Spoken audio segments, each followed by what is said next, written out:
going on, guys? On this episode of On the Set, I'm checking out Kraven the Hunter, starring Aaron Taylor Johnson. So the film starts off with Kraven being taken to a remote prison. Once he's there, he seeks out a crime boss and takes him out pretty effortlessly before escaping.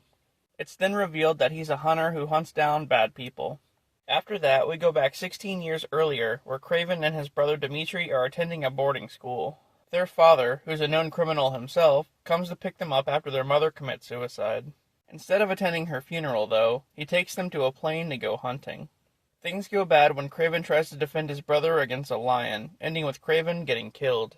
Meanwhile, a young girl named Calypso is visiting her grandmother nearby.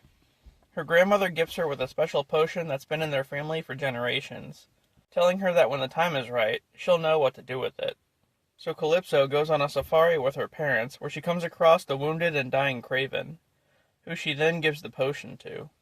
After that, Kraven wakes up in the hospital, now with enhanced abilities due to both the potion and the lion's blood mixing with his own.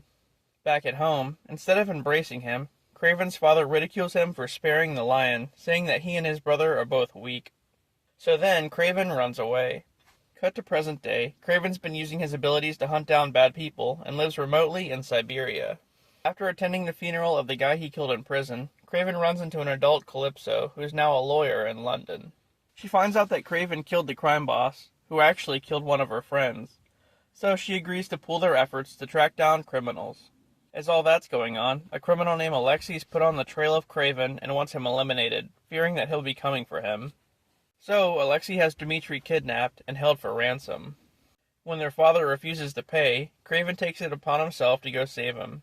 Then, Aleksei enlists the help of a mercenary named the Foreigner, who has this really weird perception warping ability, or something like that.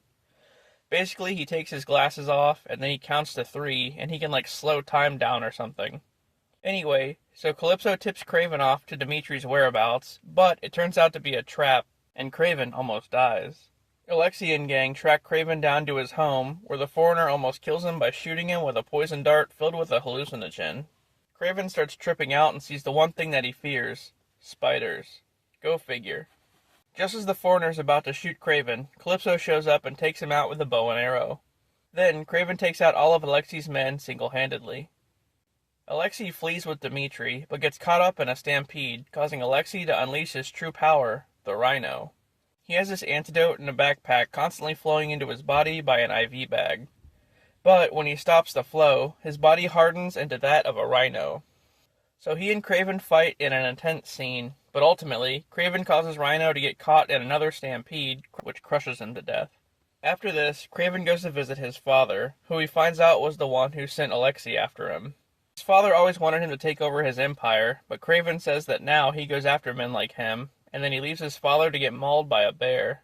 1 year later, Kraven goes to visit Dimitri on his birthday. Dimitri reveals that he actually took over their father's empire, and now he has powers from the same doctor who made Aleksei the Rhino. Now he has a shape-shifting ability that allows him to turn into anybody that he wants. So, after having a disagreement, Dimitri disappears into a crowd of people, leaving Kraven all by himself. The end. I honestly didn't expect much from this one. Given that now the Sony Spider-Verse is dead, I heard this movie was just going to get pulled from theaters before it even got released. But I really liked it. Aaron Taylor Johnson did a great job, and the Rhino was really cool as well. I think the storyline worked pretty well without Spider-Man's presence. The only thing I wish is that Dimitri would have become the Chameleon a little bit sooner. But maybe they thought they'd save that for a sequel. Well, hey, don't hold your breath. Anyway, guys, that was Kraven the Hunter. Thanks for watching, and I'll see you later.